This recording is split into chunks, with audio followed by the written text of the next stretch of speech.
วิดีโอที่ประธานเห็นหรือว่าหลายๆท่านอาจจะเคยเห็นวิดีโอเกี่ยวกับการเต้นที่แบบว่าเส้นว่าซัดหรือ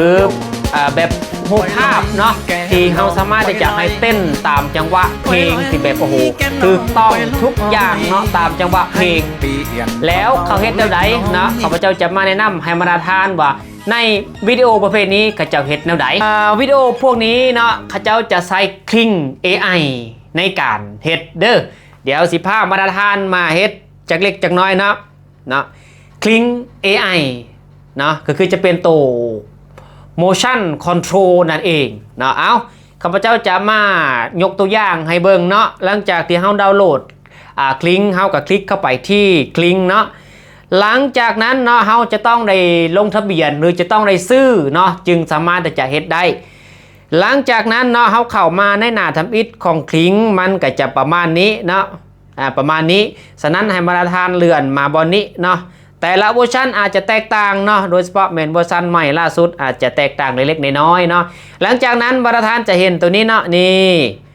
motion control ตัวนี้เนาะตัวนี้แหละที่กระเจ้าเฮ็ดท่าเต้นนี่แบบนี้นี่ท่าเต้นแบบโอ้โหตรงเป๊ะเลยเนาะหรืออาจจะเอาซัดมาเต้นแบบคนนะเอาหลังจากนั้นประธานไปที่ตัวนี้ motion control เนาะถูกต้องละตัวที่หนึ่งเนาะให้เลือกรูปภาพที่เราต้องการให้มันเต้นตามวิดีโอหรือเราจะเต้นเองก็ได้ตัวนี้เนาะเราเต้นเองก็ได้แล้วแต่เรานะสามารถจะไปลองได้เลยประธานสามารถจะไปเต้นและก็สามารถจะไปประกอบได้เลยเนาะเอาตัวอย่างก่อนอื่นเราเลือกรูปภาพของเราซะก่อนเนาะโอเคเนาะค่อยจะเลือกเป็นโตคันคากเนาะโตคันคากหลังจากนั้นให้โตคันคากนี่เฮ็ดในรูปแบบใดออกมาประเภทใดเนาะก็แล้วแต่เฮาก็คือให้บวกวิดีโอ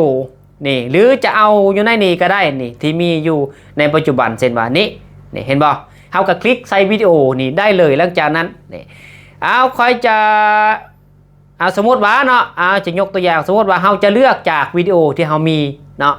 นี่เนาะตัวอย่างค่อยในต้องการวิดีโอตัวนี้เพื่อให้วิดีโอตัวนี้เนาะเพื่อให้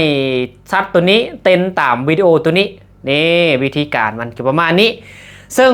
เฮาจะเสียเครดิตตามความยาวของวิดีโอตัวนี้เนาะตัวอย่างอยู่ในนี้นี่น่าจะประมาณ15วิอยู่นี่เฮาจะต้องตั้งค่าซะก่อนเนาะอยู่นี่ตั้งค่าซะก่อนนี่นะถ้าในกรณีที่ว่าเฮาซื้อหรือว่าแบบพรีเมียมเนาะมันจะได้อยู่ Full HD 1080เนาะถือว่าเป็นเอิ้นว่าความละเอียดสูงแต่ถ้าในกรณีที่ว่าเฮาและก็สามารถจะสร้าง1 2 3 4วิดีโอต่อครั้งก็ได้และนอกจากนั้นเนาะเฮายังสามารถจะเอาเสียงตามวิดีโอที่เขาต้องการเนาะตามวิดีโอที่แบบว่าสมมติว่าเขาเต้นในเพลงใดให้เพลงตรงนั้นตามมาเลยนะให้เพลงตรงนั้นเข้าไปในวิดีโอตัวใหม่ของเขาได้เลยเนาะหรือสมมติเขาอยากได้เพลงจากต้นฉบับเขาก็สามารถจะปิดได้เลยตัวนี้1วิดีโอเนาะความละเอียดนะหรือเขาจะเอาเป็น HD นะ HD ปุ๊บนี่ HD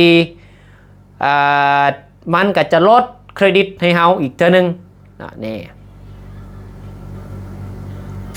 นะเอาหลังจากนั้นเขากระทำการสร้างจะค่อนข้างจะใช้เวลาโดนสมควรเนาะก่อนที่จะสำเร็จนะบางทีก็อาจจะ10นาทีเนาะสำหรับตัวนี้ก็จะประมาณนี้อันนี้คือวิธีการที่เราเห็นพวกวิดีโอเต้นที่แบบว่า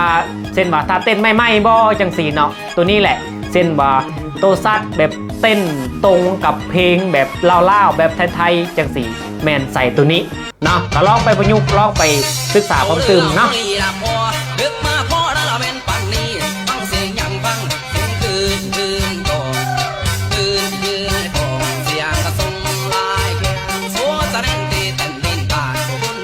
มา